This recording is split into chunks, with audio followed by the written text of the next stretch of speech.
ευχαριστήσω με τη μεριά μου την Οργανωτική Επιτροπή. Να ευχαριστήσω προσωπικά την Πρόεδρο που είχαμε την τύχη και έχουμε ακόμα την τύχη να έχουμε αγάπη για τον ύπνο, αλλά και για την άσκηση και για την εργοσπυρομετρία, και έχουμε την τύχη να είχαμε τις συνθήκες να μπορούσαμε να κάναμε κάποια πράγματα και συνεχίζουμε και τα κάνουμε ακόμα. Η δική μου η ομιλία είναι λιγάκι σύνθετη, είναι λιγάκι δυσνόητη ίσως, γιατί συνδυάζει κάποια πράγματα τα οποία έχουν να κάνουν με κοινές παθοφυσιολογικές παραμέτρους. Θα κάνω ένα εισαγωγικό για να εξηγήσω τι θα πω σε αυτή την ομιλία και πώς θα προσπαθήσω να το πω όσο γίνεται πιο απλά, γιατί καταλαβαίνω ότι απευθύνομαι σε διάφορες ομάδες συναδέλφων διαφόρων ειδικοτήτων. Η εργοσπυρομετρική αξιολόγηση στον ύπνο έχει μπει τα τελευταία 10-15 χρόνια, δεν είναι παραπάνω. Και αυτό μόνο σε ερευνητικό επίπεδο, γιατί είδαμε ότι υπάρχει μια κοινή παθοφυσιολογία αρχικά. Εμείς που ασχολούμασταν και με τον ύπνο, όπως η κυρία Τραγαδά, πάρα πολλά χρόνια, κατάλαβε νωρίς ότι ο ύπνος είναι μια κατάσταση στρες, η οποία προσομοιάζει με τις καταστάσεις κατά την άσκηση και κατά την κόπωση. Αυτή η προσομοίωση, λοιπόν, έχουμε έναν ιδανικό τρόπο να μπορέσουμε να τη μετρήσουμε και να μπορέσουμε να δούμε πώς αξιολογείται και σε ποιες κατηγορίες ασθενών αξιολογείται και με ποιες παραμέτρους. Αυτή η άσκηση gold standard λέγεται εργοσπυρομετρία.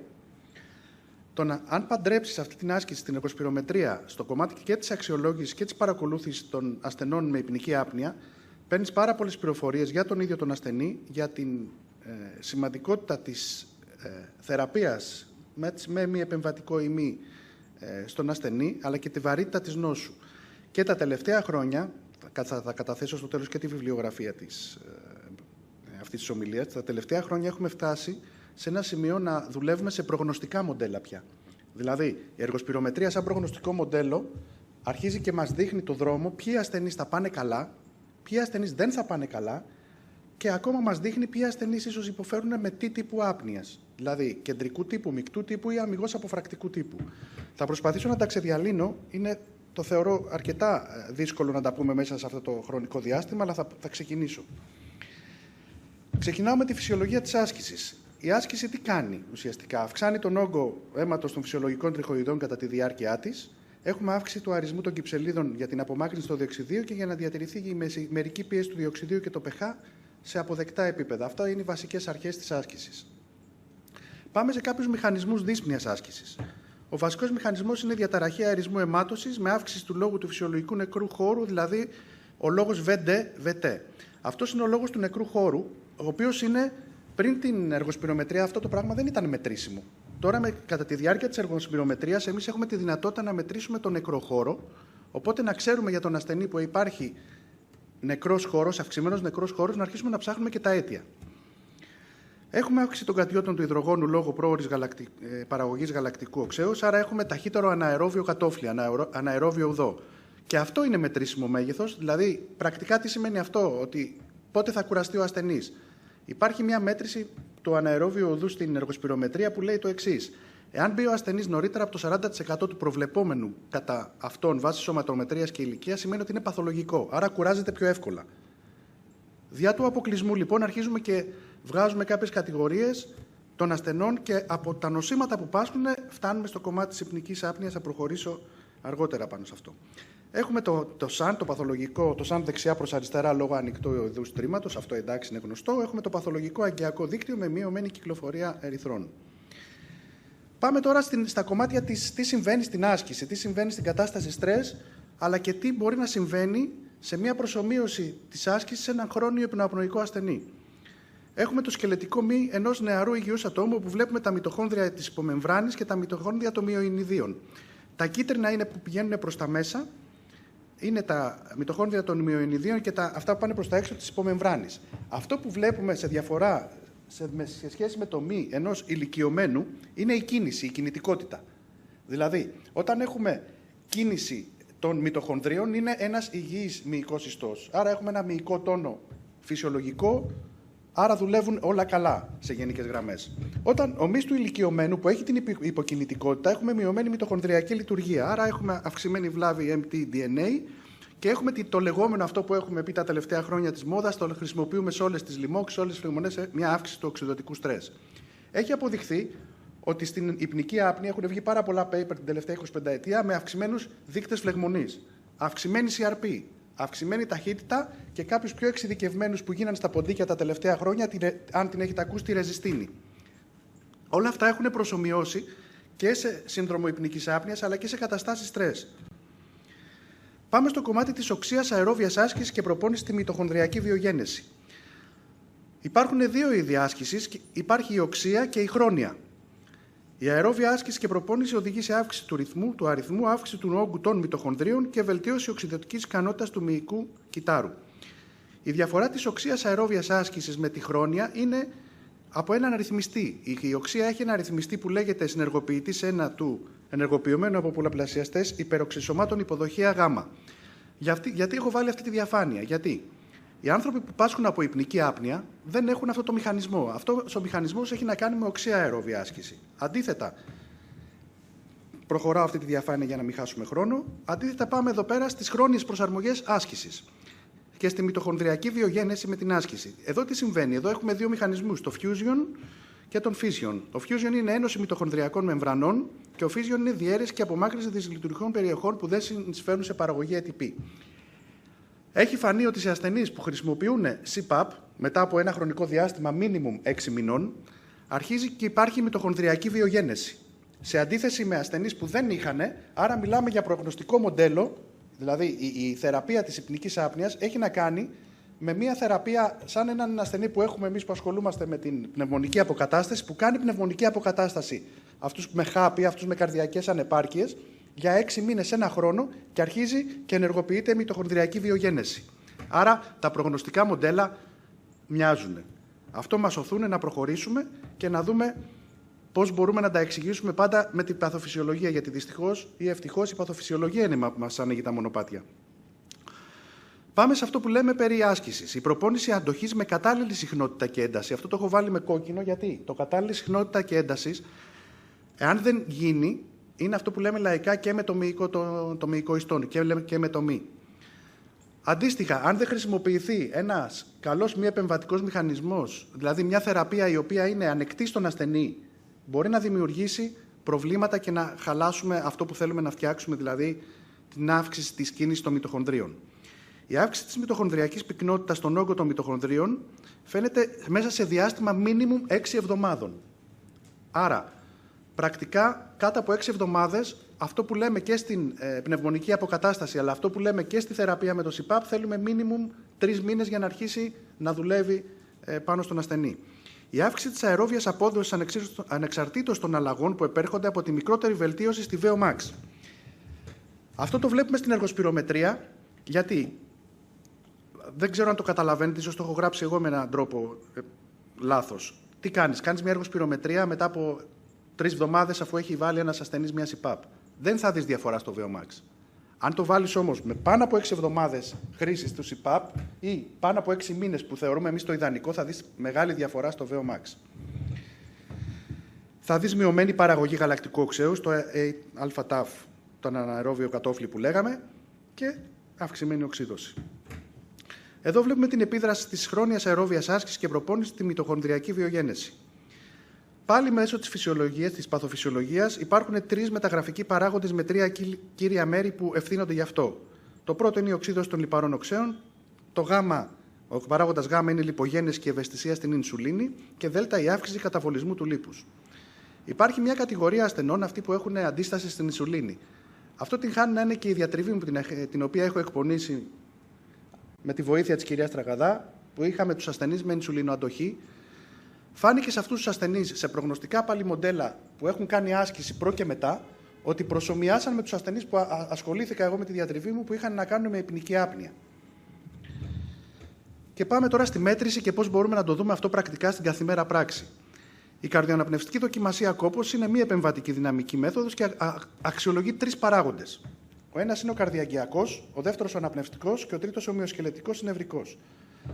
Μπορούμε δηλαδή να δούμε αν ένας ασθενής έχει δύσπνοια, αν αυτή η δύσπνοια ποσοτικοποιείται, δηλαδή πρώτα απ' όλα πρέπει να καταλάβεις αν ο ασθενής, γιατί είναι υποκειμενικό σύμπτωμα η δύσπνοια, αν έχει όντως αντικειμενικό σύμπτωμα. Αφού δεις λοιπόν ότι η δύσπνοια αυτή ποσοτικοποιείται, βλέπεις και τι ευθύνεται γι' αυτό, δηλαδή ποια κατηγορία του. Καρδιακιακή αιτιολογία είναι, αναπνευστική ή μυοσκελετική. Έχουμε εδώ 3 πυλώνες στην εργοσπυρομετρία. Μας δείχνει και τη λειτουργική ικανότητα του ασθενούς την παρούσα στιγμή που κάνουμε την εξέταση. Μας δείχνει και τη βαρύτητα του υποκείμενου νοσήματος για την οποία κάνουμε την κόπωση. Δηλαδή έχουμε πολλών ειδών ασθενείς. Από ρευματολογικούς ασθενείς, καρδιαγγειακούς, αναπνευστικούς. Και μπορούμε να δούμε και τη βαρύτητα της νόσου. Αλλά μπορούμε να δούμε και την εξελικτική πορεία της νόσου. Δηλαδή, μετά την πάροδο κάποιων μηνών από τη θεραπεία, είτε φαρμακευτική είτε μη επεμβατικό μηχανικό αερισμό που έχουμε στην υπνική άπνοια, μπορούμε να δούμε την εξελικτική πορεία της νόσου. Όλα αυτά πια μπορούμε να τα ποσοτικοποιήσουμε. Υπάρχουν μοντέλα. Οι παράμετροι. Οι μεταβολικές πρώτα είναι το VO max, που είναι η μέγιστη κατανάλωση οξυγόνου ως προς τη σωματομετρία σε απόλυτη τιμή. Είναι το VO peak, που είναι η μέγιστη κατανάλωση ως επί της 100. Είναι το RER, δηλαδή το Respiratory Exchange Ratio, το οποίο είναι το πηλίκο ανταλλαγής αερίων ανάλογα με την αποβολή διοξιδίου και την πρόσληψη οξυγόνου ανά μονάδα χρόνου. Είναι το αναερόβιο κατόφλι στο VO max, δηλαδή η κατανάλωση του οξυγόνου κατά την επίτευξη του αναεροβίου. Είναι εκεί δηλαδή που εκρίνεται πρακτικά το γαλακτικό οξύ στους μύες. Αυτή είναι ίσως η πιο χρήσιμη από όλες στο κομμάτι που μιλάμε τώρα. Και είναι και το βάρος, το μέγιστο όγκο, το βάρος που βάζουμε στην άσκηση σε σχέση με το προβλεπόμενο. Οι καρδιακές, οι βασικές, είναι η αρτηριακή πίεση που μετράμε κατά τη διάρκεια κατά τη διάρκεια και μετά την άσκηση. Η μέγιστη καρδιακή συχνότητα, οι καρδιακές εφεδρίες, το oxygen pulse, που είναι ο οξυγονικός παλμός που αντιπροσωπεύει την καρδιακή παροχή, και η καρδιακή ανάκαμψη του πρώτου λεπτού μετά τη λήξη της μέγιστης άσκησης. Θα μείνω λίγο σε αυτό το κομμάτι. Η καρδιακή ανάκαμψη του πρώτου λεπτού έχει φανεί τα τελευταία χρόνια ότι είναι ένας πάρα πολύ χρήσιμος δείκτης για να μπορούμε να διαφοροδιαγνώσουμε τους ασθενείς που έχουν μικτού ή κεντρικού τύπου άπνοιες και chain stroke αναπνοή, δηλαδή αυτοί που έχουν πρακτικά καρδιακή ανεπάρκεια, με αυτούς τους ασθενείς που δεν έχουν καρδιακή ανεπάρκεια και έχουν αποφρακτικού τύπου άπνοια στον ύπνο. Η καρδιακή ανάκαμψη στο πρώτο λεπτό στους ασθενείς που έχουν καρδιαγγειακά νοσήματα και σε σχέση με την υπνική άπνοια, chain stroke αναπνοή και καρδιακή ανεπάρκεια, δεν πέφτει. Δηλαδή, η ανάκαμψη μετά το πρώτο λεπτό παραμένει ψηλά. Έχουμε έναν ασθενή που έχει 160 παλμούς κατά τη διάρκεια της μέγιστης κόπωσης. Περνάει ένα λεπτό, άντε να πάει στα 150-155. Σε αντίθεση με τους ασθενείς οι οποίοι έχουν αναπνευστικό νόσημα ή αποφρακτικού τύπου άπνοια στον ύπνο, που θα πέσει 30-35 παλμούς στο πρώτο λεπτό. Δηλαδή, πλέον έχουμε ποσοτικοποίηση και έχουμε κάποιους δείκτες που μας βοηθάνε. Πάμε στις αναπνευστικές παραμέτρους. Οι αναπνευστικές παράμετροι, μια βασική παράμετρος είναι το VE, δηλαδή ο καταλεπτό αερισμός στο μέγιστο της άσκησης σε σχέση με το προβλεπόμενο, ή αν είναι η αναπνευστική εφεδρεία στο μέγιστο της άσκησης, που εδώ έχουμε να κάνουμε αμιγώς με αναπνευστικούς και αποφρακτικού τύπου άπνοιας, οι αναπνευστικές εφεδρείες, θα το δούμε μετά γιατί. Και είναι ένας πάρα πολύ σημαντικός δείκτης, τον οποίο τον χρησιμοποιούμε τα τελευταία χρόνια όλο και πιο συχνά.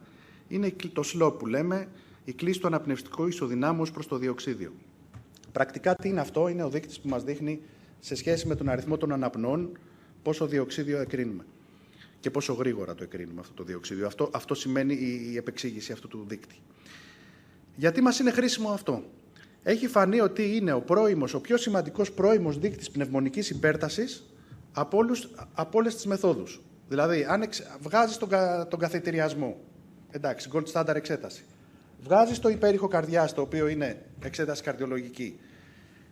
Δυναμική μέθοδος όμως μέτρησης, δηλαδή πάνω σε κόπωση, είναι αυτός ο δείκτης, το VE προς VCO2. Εάν είναι πάνω από 34 σε απόλυτη τιμή, ο κίνδυνος για ανάπτυξη πνευμονικής υπέρτασης, γιατί μιλάμε για πρώιμο δείκτη, στον πρώτο χρόνο είναι στο 30%. Εάν ο δείκτης αυτός ανεβεί πάνω από το 40% σε απόλυτη τιμή, πάμε στο 50%. Άρα είναι δεδομένο ότι αυτός ο ασθενής τον στέλνεις με το που θα δεις αυτό το δείκτη ψηλά, τον στέλνεις κατευθείαν σε καρδιολόγο για τα περαιτέρω. Άρα και αυτό πολύ σημαντικό. Λοιπόν, αυτά θα τα πει και η συνάδελφος μετά για την κατάταξη των διαταραχών του ύπνου. Αυτό σαν εισαγωγικό το βάζω αυτή τη διαφάνεια για να δούμε τα χρόνια νοσήματα, για να προχωρήσω να μην καθυστερώ. Πάμε στους υποκείμενους παθοφυσιολογικούς μηχανισμούς σε σχέση με την υπνική άπνοια. Το βασικό έχουμε να κάνουμε με την υποξαιμία, επανοξυγόνωση, υπερκαπνία, ενδοθωρακική πίεση, αφυπνίσεις και στέρηση ύπνου. Όλα αυτά περιλαμβάνονται σε έναν ασθενή που έχει υπνική άπνοια. Έχουμε όμως κάποιες επαγόμενες παθοφυσιολογικές εκτροπές εδώ, οι οποίες κάποιες ξέρουμε που οφείλονται παθοφυσιολογικά, κάποιες δεν τις έχουμε εξηγήσει ακόμα. Έχουμε την υπερδραστηριότητα του συμπαθητικού συστήματος, έχουμε μεταβολική δυσλειτουργία, έχουμε την υπερτροφία του αριστερού κόλπου, την ενδοθηλιακή δυσλειτουργία, τη συστηματική φλεγμονή και την υπερπυκτικότητα. Αυτά όλα συνδέονται μέσω της υπνικής άπνοιας με καρδιαγγειακά νοσήματα. Ποια είναι αυτά? Η συστηματική πνευμονική υπέρταση που είπαμε πριν, τον τρόπο μέτρησης, την καρδιακή ανεπάρκεια που θα τα πούμε παρακάτω ποιους δείκτες μετράμε, στεφανία νόσο, αριθμίες, εγκεφαλικό και ευνίδιο θάνατο.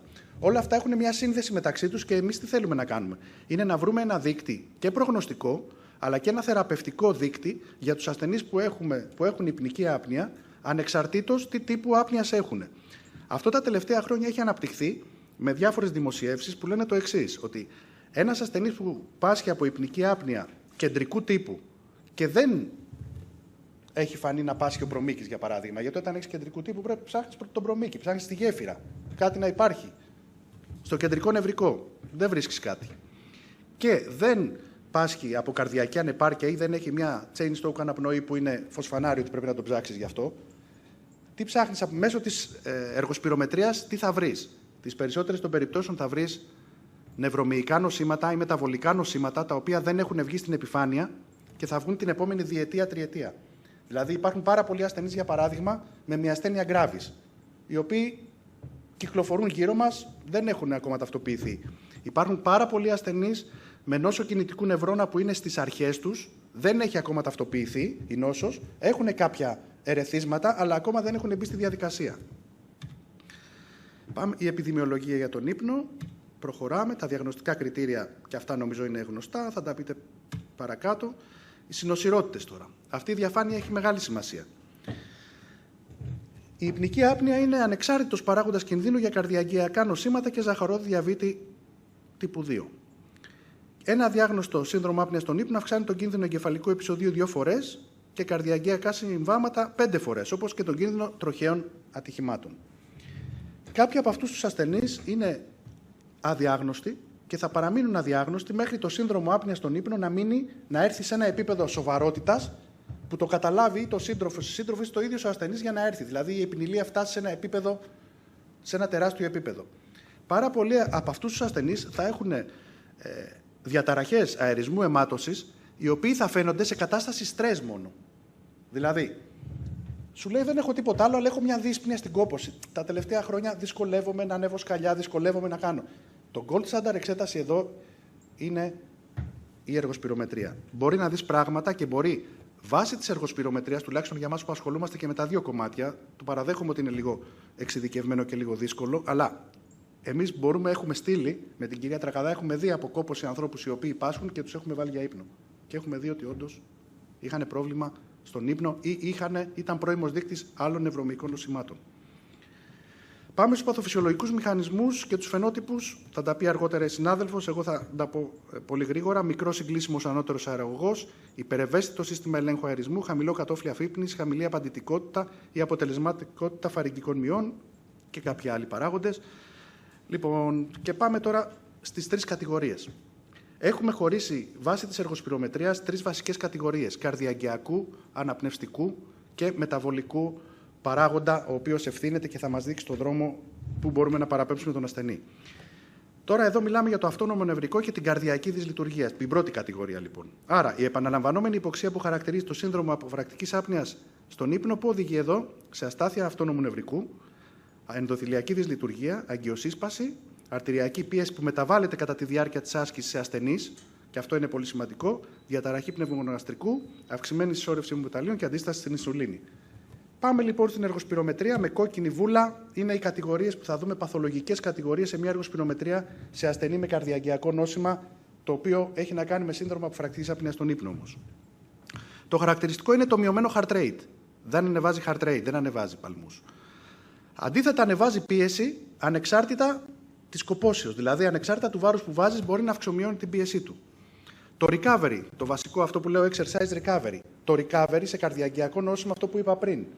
Οι παλμοί δεν πέφτουν, παραμένουν ψηλά. Βλέπεις από εκεί και πέρα αυτούς τους 3 βασικούς παράγοντες που πάμε παραπάνω, που είπαμε παραπάνω, τους 3 πρώτους που έχω βάλει, και από εκεί και πέρα αρχίζεις και ψάχνεις την ενδοθηλιακή δυσλειτουργία. Τον στέλνεις δηλαδή σε έναν καρδιολόγο, σε έναν αγγεολόγο και βλέπεις ότι υπάρχει θέμα ενδοθηλιακής δυσλειτουργίας και όλα σιγά σιγά παίρνουν τον δρόμο τους. Πάμε στην κατηγορία τη δεύτερη, μηχανική των πνευμόνων και ανταλλαγή των αερίων. Εδώ θα μιλήσουμε για τα αναπνευστικά νοσήματα, Αυτά που θα δούμε σε αυτή την κατηγορία, σε αυτούς τους ασθενείς, είναι οι ασθενείς, οι κλασικοί, με αποφρακτική άπνοια στον ύπνο, αναπνευστικής αιτιολογίας αμιγώς, που δεν έχουν άλλα νοσήματα ή που συνυπάρχει, έχει το λεγόμενο μεικτό αποφρακτικό σύνδρομο. Ποιο είναι το μεικτό αποφρακτικό σύνδρομο? Είναι δύο αποφρακτικά νοσήματα μαζί. Η ύπνικη άπνοια και ΧΑΠ ή άσθμα. Που έχεις δύο αποφρακτικά νοσήματα μαζί και το ένα κάνει remodeling. Άρα, αν θεραπεύσεις σε αυτή την κατηγορία μόνο τη ΧΑΠ, θεραπεύεις μόνο τη ΧΑΠ και έχει υπνική άπνοια, ο ασθενής ποτέ δεν θα βελτιωθεί. Ή θεραπεύεις ένα άσθμα χωρίς να θεραπεύεις την υπνική άπνοια. Αυτό το λεγόμενο μεικτό αποφρακτικό σύνδρομο θα πρέπει να το δεις σε κατάσταση στρες. Πώς θα το δεις? Πάμε στην πλεύουλα. Το χαρακτηριστικό στην εργοσπυρομετρία σε αυτού τους ασθενείς είναι το VE, το ημειωμένη αναπνοή, το ventilation δηλαδή. Και σε αυτή την κατηγορία έχουμε μειωμένους χημειοϋποδοχής. Πάλι σε αυτή την κατηγορία το χαρακτηριστικό που θα δεις παίρνοντας αέρια προ και μετά άσκηση είναι αυξημένη μερική πίεση διοξιδίου. Μόνο σε αυτή την κατηγορία των ασθενών θα το δεις. Άρα θα μπορείς να καταλάβεις ότι είναι αναπνευστική ασθενής και θα πρέπει να θεραπεύεις και τα δύο προβλήματα. Δεν σημαίνει όλοι οι άνθρωποι με χάπη, όλοι οι άνθρωποι με άσθημα ότι έχουν πρόβλημα στην άσκηση. Πρέπει να μας μπαίνει δηλαδή στο μυαλό ότι ο χαπίτης ή ο ασθενής που έχει άσθημα μπορεί στην άσκηση, ειδικά το άσθημα, να αντιδράει, να βελτιώνει και να αντιδράει καλύτερα. Άρα θα πρέπει να μας πει στο μυαλό ότι υπάρχει και ένα άλλο νόσημα από κάτω. Και πάμε στην τρίτη κατηγορία. Ο μεταβολισμός των μειών. Η υποξία που χαρακτηρίζει το σύνδρομο άπνοιας στον ύπνο σε σχέση με μειωμένο μεταβολισμό μειών, μακροχρόνια υποξαιμία, μυϊκή αδυναμία, αυξημένα επίπεδα συγκέντρωσης γαλακτικού, εδώ θα μείνω, μυτοχονδριακών ανομαλιών στις μυϊκές ίνες και καθυστερημένη απομάκρυνση γαλακτικού οξέως. Πάμε εδώ, τι θα δούμε βλέπουμε με την κίτρινη βούλα στην εργοσπυρομετρία. Τι βλέπουμε εδώ? Το χαρακτηριστικό αναερόβιο κατόφλι μπαίνει πολύ γρήγορα ο ασθενής, είναι μειωμένο. Αυτοί οι ασθενείς, ενώ το 40% της σωματομετρίας θεωρείται το φυσιολογικό, αυτοί οι ασθενείς μπαίνουν και πριν από το 20%. Αν δεις ασθενή να μπαίνει πάρα πολύ γρήγορα σε γαλακτικό οξύ, χωρίς να πέφτει το οξυγόνο, χωρίς οι καρδιαγγειακοί παράμετροι να επηρεάζονται, αυτός είναι νευρομυϊκός ασθενής. Το άλλο το χαρακτηριστικό σε αυτούς τους ασθενείς είναι αυτό που λέμε το discomfort εμείς, με βάση την κλίμακα Borg πάνω από 5, με βάση κάποια ερωτηματολόγια. Και το άλλο ακόμα περισσότερο είναι η οξέωση, η γαλακτική οξέωση. Αυτός ο ασθενής οξεώνει πάρα πολύ γρήγορα. Παίρνοντας αέρια προ και μετά εργοσπυρομετρίας, θα δεις τεράστιες διαφορές. Με το που θα δεις σε αυτόν τον ασθενή αυτά τα τρία πράγματα, θα δεις και ένα τελευταίο, το exercise recovery.